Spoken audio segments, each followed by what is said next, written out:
북미 정상회담의 의제와 의전 문제를 조율하기 위한 실무 협의가 진행 중인 가운데 북한 김영철 부위원장 겸 통일전선부장이 베이징을 경유해 방미길에 오를 것으로 알려졌습니다. 이 마이크 폼페이오 국무장관을 만나 막판 조율에 나설 것으로 보입니다. 한편 오늘 금요일 남북 고위급 회담을 앞둔 가운데 북한 매체에서 탈북 종업원 송환과 한미 훈련을 다시 거론했습니다. 이 시간 임성준 전 청와대 외교안보 수석, 전현준 우석대 초빙 교수 두 분 모시고 자세한 얘기 나눠보도록 하겠습니다. 안녕하십니까? 네, 안녕하세요. 어서 오세요. 예. 이제 북미 정상회담 얼마 남지 않았죠? 정확한 2주 정도 남은 것 같습니다. 그렇죠? 북미 간의 협의가 여러 루트를 통해서 지금 전개되고 있습니다. 오늘 나온 소식이 바로 이제 김영철 노동당 부위원장 겸 통일전선부장이 베이징을 경유해 뉴욕으로 간다고 합니다. 그래서 뉴욕에서 누구를 만날 것 같은데 일단 김영철 부위원장이 간다. 그러니까 김정은 위원장의 메시지를 들고 가서 뭐 폼페이오 장관을 만나든 그러니까 최종 담판을 앞두고 뭔가를 좀 전달하기 위해서 가는 건 아니겠습니까? 네, 그동안에 6월 12일 날 과연 북미 정상회담, 미북 정상회담이 과연 열릴 것이냐, 뭐 큰 파동을 겪었는데요. 오늘 그 김영철 부위원장 통전부장의 뭐 방미가 이제 언론에 좀 잡힌 것 같고요. 예. 그것을 볼 때 이제는 6월 10일 날 정상회담의 그 준비가 좀 안정화 단계에 들어갔구나. 예. 아직은 공식화가 안 됐습니다. 예. 그래서 아까 말씀하신 대로 여러 갈래에서 지금 그 의제 문제, 그 내용 문제, 그다음에 의전 경호 문제 예. 뭐 이런 것들이 지금 뭐 다각적으로 논의가 되는데 예. 역시 그 김영철 그 통전부장의 방미 발걸음이 제일 중요하다고 보여집니다. 예. 이것은 그 과거 2000년에 6.15 정상회담 이후에 미국과 북한이 한번 정상회담을 준비한 적이 있죠. 당시에 클린턴 대통령이 임기 말이지만 그때 2000년 10월에 조명록 당시 그 차수가 워싱턴을 방문을 해서 맞습니다. 조미 공동선언을 발표한 적이 있습니다. 그래서 거기에 버금가는 이번의 행보가 아닌가. 그래서 그 김영철 회장이 이 부위원장이 이번에 나선 것을 보면 김정은 위원장으로는 상당히 통큰 어떤 결단을 좀 내렸다고 보여집니다. 예, 폼페이오 국무장관이 2번이나 이제 북한을 방문을 했었죠. 사실상 어떻게 보면 누군가 워싱턴을 갈 거다 했는데 이 대목에 간 거거든요. 말씀하신 것처럼 지금 조명록 차수 이후에 아마 최고위급 인사가 미국을 방문하는 거 아닌가 이렇게 싶습니다. 어떻게 보세요? 그렇습니다. 우리 이 대사님 말씀하신 대로 2000년 10월 달에 이제 조명록 차수가 가서 소위 조미 공동 커뮤니케를 발표를 했습니다. 그 당시 발표했던 게 적대 관계를 이제 공식시키고 평화 보장 체제를 수립하자 하는 이제 그런 걸 합의를 했었는데 어떻든 클린턴 대통령의 방북이 또 무산되고 그러는 바람에 지켜지지 않았습니다만은 이번에는 이제 그때하고 상황은 좀 다릅니다. 물론 다르지만은 어떻든 김영철 통전부장이 간다고 하는 것은 뭔가 큰 미션을 가지고 임무를 띠고 가는 것이 아닌가. 그냥 가는 건 아니겠지 않습니까? 그래서 그렇다면 이제 누구를 만나면서 어떤 얘기를 아마 할까요? 폼페이오 국무장관이 파트너지 않습니까? 그동안에 우리 서훈, 그다음에 김영철, 폼페이오 이 삼각 라인이 계속 작동이 되는 그런 상황이었기 때문에 아마 그 김정은 위원장의 복심이죠. 가장 상황을 잘 아는 그런 사람이기 때문에 직접 가서 폼페이오에게 설명을 하고 그다음에 이제 답보 상태에 있는 의제부터 시작해서 뭔가 꼬임이 있는 그런 것들을 이제 풀러 가는 거 아니겠습니까? 그렇다고 해서 이번에 다 풀릴 것인가 하는 그런 의문은 있습니다. 왜냐하면 비핵화 CVID도 쉽지 않은 거고 그걸 또 어느 정도 북한이 인정을 한다 손치더라도 그것을 구체적으로 실행하는 그 타임테이블이라고 하는 것이 너무 촘촘하고 그렇기 때문에 참 복잡한 이제 문제입니다. 그래서 소위 말해서 이제 알렉산더가 고리디우스 매듭을 끊듯이 뭔가 그냥 한 칼에 말이죠. 끊어버리면 좋겠는데 워낙 지금 복잡한 문제거든요. 그래서 이번에 다 뭐 해결될 것 같지는 않습니다. 그럼에도 불구하고 김정은 위원장의 확실한 답변, 물론 김계관 그 부상을 통해서 회담을 하겠다고 하는 그런 건 전달이 됐습니다만은 그 트럼프 대통령이 얘기를 했잖아요. 그 전화를 하든지 편지를 쓰든지 해달라 기다리겠다 이제 그런 걸 했는데 김영철이라고 하는 거물급이 직접 가서 김정은 위원장의 의중을 전달한다고 한다면은 조금 더 매듭이 잘 풀릴 가능성은 있다고 봅니다. 좋은 징조로 보시는 거죠? 뭐 좋은 징조로 봐야죠. 또 잘 돼야죠. 알겠습니다. 네, 저는 뭐 나가서 이번에 김영철 그 통전부장이 물론 폼페이오를 상대로 해서 뭐 여러 가지 뭐 막바지 협상을 하겠지만은 그 내용 여하에 따라서는 백악관 방문도 가능하지 그래요? 않을까 그래요? 이렇게 보여지고요. 그런 정도로 지금 양측 간에 뭔가 상당히 좁혀지는 그런 분위기는 있다고 보여집니다. 알겠습니다. 사실상 김영철 지금 부위원장이 이 협상과 관련해서 어떤 의전이나 경호 보안 문제뿐만 아니라 의제와 관련해서 깊숙이 개입돼 있기 때문에 충분히 백악관을 방문할 수 있다. 저희들이 이제 그렇게 예상해도 되겠네요. 예, 알겠습니다. 자, 일단은 이제 김영철 위원장이 가는 거고 내일 아마 오후 2시 비행기로 이제 뉴욕행을 가는 걸로 알고 있습니다. 그리고 이제 판문점 통일각에서는 의제를 두고 북한과 이제 미국이 실무 협상을 벌이고 있는 상황인데요. 가장 중요한 아마 그 협상이 지금 판문점에서 일어나고 있는 것 아니겠습니까? 그렇습니다. 말씀하신 대로 어느 정도 의견이 접혀질지 모르겠습니다. 그 결과물을 가지고 또 양측이 또 협의를 해야 될 것 같은데 현안은 비핵화, 그다음에 체제 보장의 문제인데 가장 좀 어려운 부분이 있다면 어떤 게 있을까요, 교수님? 그렇습니다. 그러니까 이제 그 CVID, 미국이 원하는 CVID를 북한이 확실하게 받아들일 건가 하는 거고, 그에 상응해서 미국이 어느 정도의 체제 안전 보장을 해줄 건가 하는 이제 그런 부분이 쟁점이지 않겠습니까? 근데 미국은 이제 계속해서 처음부터 CVID를 확실히 해라. 뭐 시간 끌지 말고 단계별로 쪼개지 말고 바로바로 최단 기간 내에 북한이 가지고 있는 핵무기, 그다음에 플루토늄이라든가 농축 우라늄, 그리고 심지어는 이제 ICBM을 비롯한 이 투발 수단 이런 것까지 가능하면 한 6개월 내에, 그러니까 미국의 중간 선거가 11월 6일 정도 있다고 한다면 그 이전에 이걸 다 끝내 달라는 그런 주문이 있는 것 같아요. 그런데 이제 북한 입장에서는 좋아, 그런 걸 해줄 수는 있는데 그러면 뭐 해줄 거냐? 미국은 우리에게 해줄 수 있는 게 뭐냐? 그렇다고 한다면은 뭐 미국은 이제 그래 뭐 침략하지 않을게, 뭐 예를 들면 불가침 조약 해줄게, 평화 협정 체결 해줄게, 그리고 뭐 경제 지원 해줄게, 너희들 재정적으로나 뭐 금융적으로 아주 위대한 국가가 될 거야, 뭐 이런 식으로 이제 계속 말로만 한단 말이죠. 그렇기 때문에 구체적으로 거기서 행동할 수 있는 뭔가를 내놓으라는 게 이제 북한의 입장인 건데 과연 이런 실무선에서 그런 모든 것들을 다 타결될 수 있을 것인가? 그건 쉽지 않을 거란 말이에요. 물론 그래서 이제 김영철이가 또 이제 가는 거지만 어떻든 큰 어떤 틀에서 큰 어떤 개념적 차원에서의 그 협의 정도로 끝내고 나머지 이 부분들은 역시 북미 정상회담 그 장소에서 타결을 하는, 그러니까 100%라고 한다면 실무적인 차원에서는 한 80 내지 90% 정도 합의를 하고 나머지 이제 정말 중요한 문제들은 그런 약속을 한다든가, 지금 폼페이오 국무장관은 이걸 의회에 상원에 회부를 해가지고 조약으로 북미 조약으로 지금 만들겠다 그런 얘기 아니겠어요? 그 정도까지 해주면 너희들이 의심하지 않을 거 아니냐. 자꾸 이제 리비아식에 대해서 북한이 공포심을 갖고 있기 때문에 더 이상 어떤 조건이 들어서도 누가 들어와도 절대 어길 수 없는 그런 정도의 체제 안전 보장을 해주겠다고 이제 그렇게 얘기는 좀 하고 있습니다만은 어떻든 간에 이제 그 실무 접촉 차원에서는 좀 한계가 있지 않을까 하는 생각을 합니다.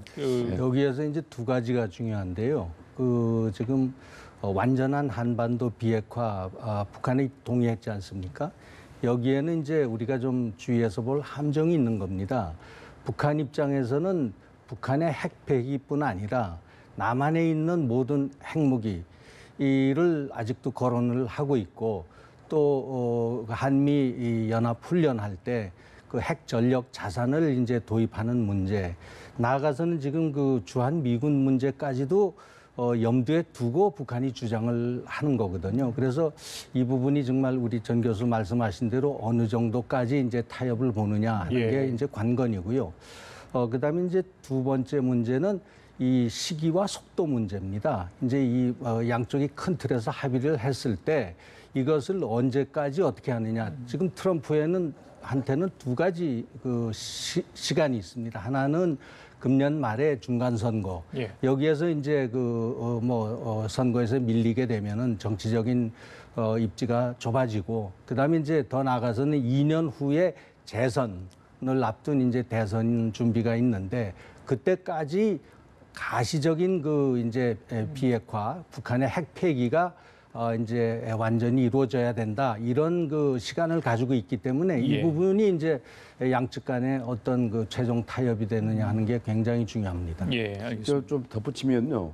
그래서 좀 트럼프 대통령은 너무 서두르지 않으셨으면 좋겠어요. 왜냐하면 이 북미 싱가포르 회담을 너무 출구로 생각하면 안 될 것 같습니다. 모든 것이 끝나는 그런 종착역으로 생각하면 안 될 것 같고 오히려 시작이라고 생각을 해야 될 것 같아요. 물론 이제 트럼프 대통령도 12일 하루가 아니고 13일까지도 될 수 있다는 식으로 여지를 자꾸 남기기는 합니다만은 그럼에도 불구하고 이번 한 번으로 끝날 게 아니라 앞으로 필요하다면 2차, 3차 북미 정상회담을 통해서 더 이제 이렇게 세밀히 그 문제를 해결해가는 그런 식으로 생각을 해야지 이번 회담에서 모든 걸 다 끝내버리겠다. CVI도 끝내고 체제안전 문제도 끝내겠다고 하는 너무 욕심이 많으면 안 될 것 같고 그다음에 이제 미국 입장에서는 이제 몰아치면은 더 조금만 밀어붙이면 북한이 CVI도 받아들이고 또 미국이 원하는 당장이라도 북한이 가지고 있는 핵무기 몇 개 또는 ICBM을 미국으로 빼내는 이런 어떤 가시적인 조치를 취할 거로 생각하는데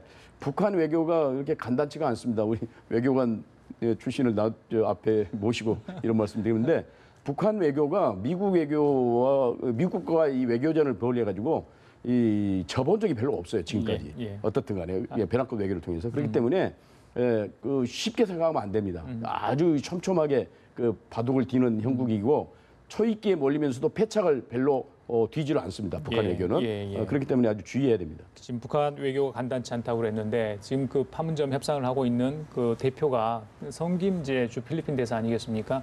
우리 임 수석께서는 성김 대사를 개인적으로 여러 번 뵙고 친구처럼 지내시죠? 굉장히 그가 외교력, 그다음에 협상력, 그다음에 인품에서 굉장히 훌륭하다 이런 분석이 평가가 나오고 있는데. 이번에 그 실무협상 대표로 이렇게 가서 지금 하고 있는 모습 보시면서 어떤 생각이 드셨어요? 네, 저는 상당히 좀 안심하게 된 그런 측면이 트럼프 있고요. 대통령이 잘 정했다 이렇게 보시면 아주 좋은 인물을 뽑았다. 지금 그래서 필리핀 대사 그 임무를 지금 수행 중에 긴급 투입한 셈이 되는데 그 성킴 대사는 물론 한국에서 출생을 했고 어렸을 때 미국으로 이민해서 미국에서 로스쿨 소위 법률대학원을 졸업하고 검사로 이제 공직 생활을 시작을 한 후에 국무부로 옮겨서 지금 최고위직 외교관까지 올랐습니다. 아까 인품 말씀하셨는데 인품도 참 괜찮아서 과거 육자회담 때 어려운 그 협상 과정에서 북한이나 중국 측으로부터 신뢰를 얻었던 사람이고 그래서 이번에 여러 가지 그 협상에 가장 적합한 그 인물이 나섰다 그렇게 생각이 됩니다. 알겠습니다.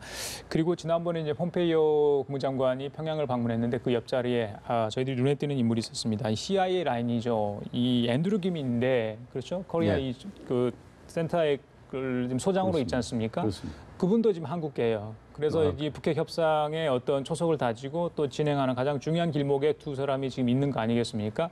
어떻게 보세요? 코리안 아메리칸인데 그 사람들은 미국 사람입니다. 제가 경험한 한국 사람들 중에 이제 미국에 고위공직을 하는 사람들은 오히려 더 미국의 이익을 위해서 더 열심히 합니다. 그렇기 그런데 때문에 이제 보는 게 지금 한반도에 와서 특히 평양을 방문하고 또 지금 북측적인 지금 통일각에서 지금 가서 어떻게 보면 물론 이제 미국의 어떤 자국 이익을 위해서 대변하고 있겠지만 지금 정치적인 상황이 굉장히 중요한 상황이고 거기에 자신들이 어떤 역할을 한다는 건 좀 다른 느낌이 있을 것 같다는 생각이 들어요. 근데 앤드류 김 이분은 아주 초강경파입니다. 네오콘 못지않은 강경파였고 CIA에 있을 때 북한 정권을 붕괴시켜야 된다는 그런 기본적인 확실한 입장을 갖고 있는 분이었기 때문에 그 생각이 얼마나 변했을까 하는 생각이 들고 다만 지금 미션이 자격이 떨어졌고 트럼프 대통령은 지금 대화를 통해서 문제를 해결을 해야 한다는 생각 아닙니까? 그래서 또 아마 공무원들은 일단 미션이 떨어지면 거기에 또 충실해서 열심히 또 하거든요. 그런 측면에서 이제 미국의 국가 이익 위해서 열심히 할 텐데 그러나 피가 또 한국인 피가 있기 때문에 조금이라도 한국의 평화를 위해서 가능하면은 옛날에 그런 생각이 아니고 이제는 평화와 평화 만들기에 좀 협조적으로 나갔으면 좋겠다는 바람을 한번 해봅니다. 근데 과거에 그 2002년도에 이제 켈리 당시 그 미 국무차관보가 평양을 방문해서 소위 북한이 그 농축 우라늄 그 계획을 숨기고 있다. 이런 것을 이제 폭로를 한 거죠. 그때 하면서 이제 협상을 했는데 그때 이제 물론 그 통역을 통해서 대화를 했는데 여러 가지 그 언어의 어떤 그 장벽 때문에 오해가 뭐 좀 더 많이 생기고 예. 그것이 폭발해 가지고 양측에 정말 또 말싸움이 벼랑 끝까지 간 적이 있는데 예. 이 앤드루 킴이라든가 이제 성킴 대사는 한국어 구사가 가능하기 때문에 예. 그런 면에서 그런 걸 방지할 수 있고 예. 아마 효과적인 그 협상을 할 수 있는 인물들 아닌가 그렇게 생각이 됩니다. 맞습니다. 자, 그리고 제가 여러 차례 좀 오늘 판문점 얘기를 하고 있습니다만은 자, 예전에 판문점 하면 어떤 생각이 드세요? 뭐 도끼 만행 사건이랄지 안 좋은 기억들이 굉장히 있었지 않습니까? 작년 11월인가요? 그때 JSA를 통해서 오총성 그 북한군 병사가 넘어오는 그런 장면, 그때 총격도 있었기 때문에 자 그랬던 곳이 지금 이제 두 차례 남북 정상회담이 열렸고요. 이번에 북미 실무 협상이 그쪽에서 열리고 있습니다. 완전히 다른 분위기가 지금 판문점에서 연출되고 있거든요. 예.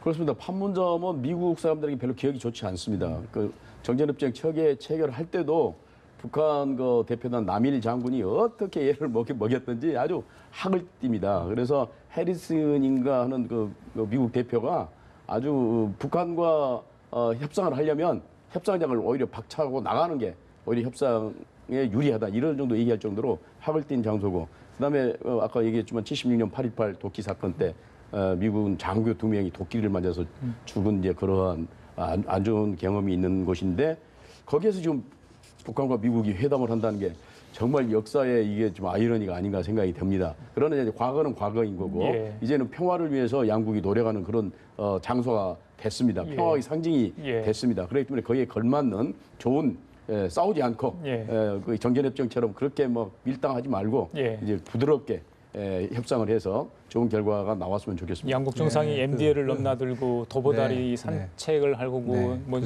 소나무를 심고 자 이런 만시지탄이 있죠. 그 뭐 저도 판문점 여러 번 뭐 가본 적이 있습니다만 거기서 회담한 것은 아니고 우리는 뭐 남북 간의 그 실무 회담들이 많이 개최가 됐는데 뭐 제가 처음 갔을 때는 너무나 긴장감이 흐르고 뭐 그 양측의 지금 병사들의 그 눈빛이 아주 그냥 뭐 살벌하고 이런 상황이었는데 이번에 하여튼 그 문 대통령께서 어떤 그러한 그 한반도의 긴장을 상징적으로 이제 그 하여튼 그것을 완화시키고 거기에 평화의 희망을 심어준 그런 그 곳이 됐고요.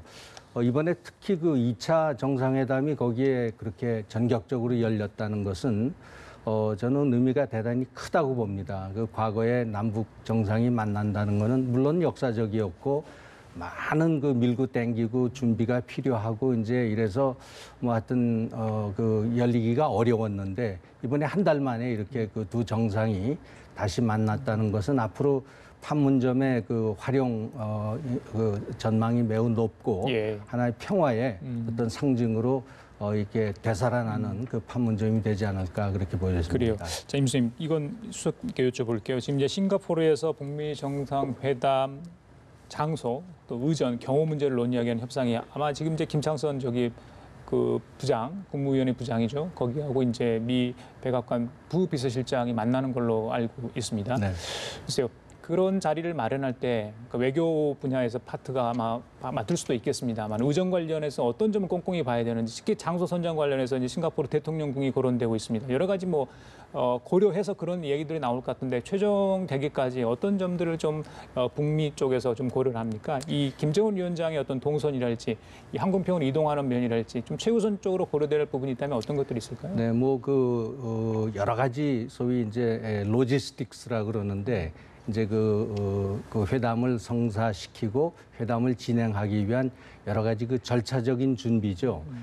그래서 뭐 가장 중요한 게 아마 경호 아닐까 생각이 들고요. 그래서 이제 물론 그 싱가포르에서 개최될 때는 그 싱가포르 정부의 경호 제공이 있습니다. 그래서 일반적인 안전은 그 싱가포르 정부가 책임을 지고 그렇지만은 그 트럼프 대통령 또 김정은 위원장에 대한 어떤 그 개인 경호가 이제 엄중하게 진행이 되고 그러는데 이제 숙소라든가 또 보안 문제가 있습니다. 뭐 지금 모든 것이 정보전이기 때문에 정상 이번에야말로 특별히 그 양측이 어떤 준비를 하고 또 어떤 그 상황을 하느냐 하는 데 대한 정보전이 굉장할 겁니다. 그래서 그런 데 대한 그 통신 보안이라든가 이런 것을 꼼꼼하게 챙기고 하려면은 예. 뭐 굉장히 준비가 많죠. 그런데 뭐 이것은 지금 우리가 얘기했던 그 의제를 논의 사항을 뭐 협상하는 것보다는 좀 예. 쉬울 수 있고요. 예.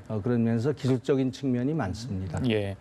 김정은 위원장이 이제 전용기를 띄워서 싱가포르 과연 갈 것인가, 뭐 비행기가 거기까지 갈 수 있느냐 마느냐 이런 논란도 있었는데 일단은 베이징을 경유해서 갈 가능성도 있다.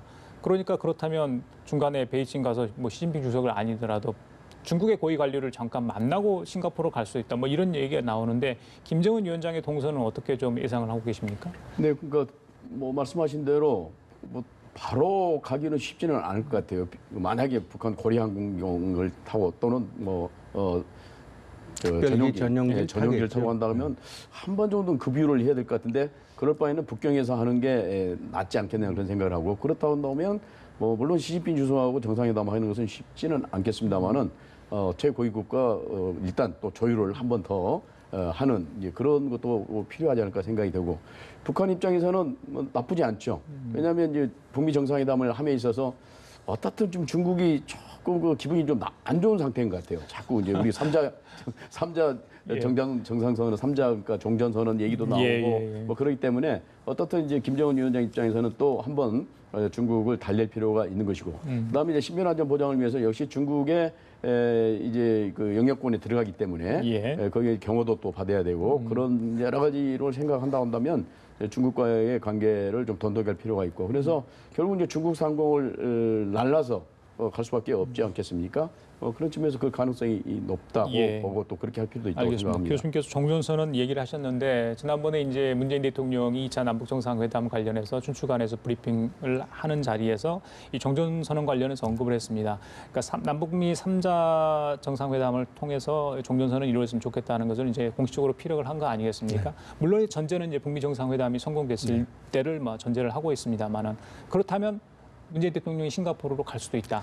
뭐 이렇게 보면 될까요? 네, 뭐 지금 그런 가능성은 뭐 열어놓은 것 같은데요. 근데 지금 그렇게까지 빨리 갈 수 있겠느냐, 소위 이 속도 문제인데 지금 앞으로 북한의 이제 완전한 비핵화 또 북한의 핵 폐기. 그다음에 이제 미국이 제공할 체제 안전이라든가 이제 경협 그 보장 내용 뭐 이런 것들이 이제 이행 단계로 들어가야 되는데 그거에 들어감이 없이 바로 그 큰 틀의 합의만 가지고 3자가 정전 선언을 한다는 것은 조금 저 개인적으로는 너무 빠른 그러한 절차가 아닐까 그렇게 생각이 들고 미국도 좀 부담을 가질 수 있는 거니까. 네. 그렇고 이제 중요한 것은 제가 보기에는 중국 요소입니다.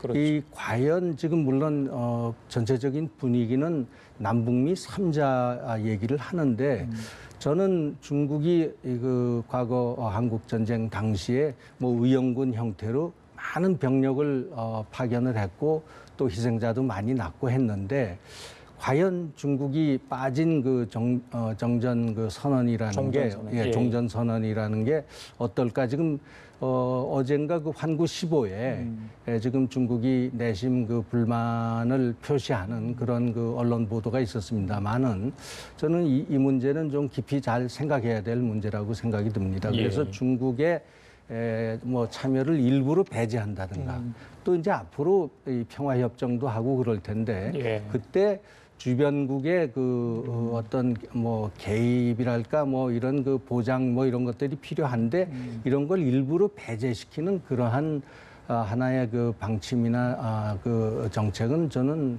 좋지 않다고 봅니다. 그래서 여러 나라의 그 한반도 평화를 보장하기 위한 그런 협조를 얻는 그러한 외교를 펼쳐나가야 되겠다. 알겠습니다. 자, 교수님 마지막으로요. 네. 다음 달 1일, 그러니까 이번 주 금요일이네요. 이 남북 고위급 회담 지난번에 연기됐지 않습니까? 그렇습니다. 이제 열립니다. 우리 측에서 이제 참석자 명단을 오늘 이제 북측에 통보를 했는데 뭐 여러 가지 논의가 있겠지만 뭐 장성급 군사회담, 적시자 회담, 이산가족 상봉을 위한 적시자 회담입니다. 이건 지난번에 판문점 선언에서 나왔던 내용입니다. 그렇습니다. 그런데 북한 매체에서 이 탈북 여정호번 이야기, 송환 이야기를 계속하면서 이 적시자 회담과 연계시킬 그런 분위기를 또 이야기를 하고 있거든요. 어떻게 봐야 됩니까? 이건? 예, 지금 북한 언론에서 얘기하는 게 두 가지인 것 같습니다. 그러니까 적자 회담과 관련된, 그러니까 이산가족 상봉과 관련돼서는 소위 이제 기획 탈북자들의 자기들 국민이라고 그렇게 얘기하죠. 여성 국민들을 송환하라는 얘기하고, 그 다음에 이제 그 을지 프리덤 가디언 8월부터 시작하는 거, 이런 좋은 분위기 속에서 그 회담을 꼭 훈련을 해야 되느냐, 두 가지를 자꾸 이제 걸고 있는데, 우선 이제 이산가족 상봉과 관련해서 자기들의 여성 국민들의 이제 송환 문제를 자꾸 얘기하는 것은 저 사람들이 물론 전략 전술이겠습니다만은 속내가 분명한 것 같아요. 오래전부터 그런 주장을 했고, 그래서 그 문제가 해결이 되지 않으면 이산가족 상봉을 하는 것은 무슨 문제냐. 이건 다 같은 인도주의적 사안인데 왜 이산가족 상봉은 인도주의 사안이고 자기들이 그 국민 송환 문제는 인도주의적 사안이냐, 이런 식으로 지금 얘기를 하고 있기 때문에 이번 적시자 회담이 상당히 난항이 예상되는 쉽지 않은 그런 회담은 열리더라도 쉽지 않겠다. 그렇죠. 설사 회담이 열리더라도 쉽지 않지 않는 건 아닌 건가. 물론 이제 북한의 전략 전술이 아주 다양하기 때문에 이걸 걸어서 다른 걸 지금 뭐 더 얻으려는 그런 속셈도 있지 않아 생각이 됩니다만은 쉽지는 않을 것 같습니다. 알겠습니다. 글쎄 앞으로 이런 그 이제 남북 간의 고위급 회담, 실무 회담, 또 군사 회담 많이 열릴 텐데요. 여기에 저희가 처음부터 이제 끌려가기 시작하면은 저는 상당히 그 어려움을 많이 겪을 것이다. 그래서 물론 지금 양측 그 정상 간에 큰 틀에 좋은 합의는 보았습니다만은 그럼에도 불구하고 우리가 원칙을 지키면서 이걸 해나가야지 우리가 결국은 남북 관계도 전국적으로 좋아질 수 있다. 저는 그렇게 보여집니다. 알겠습니다. 자, 지금까지 임성준 전 청와대 외교안보수석, 전현준 우석대 초빙 교수와 함께 얘기 나눠봤습니다. 두 분 말씀 감사합니다.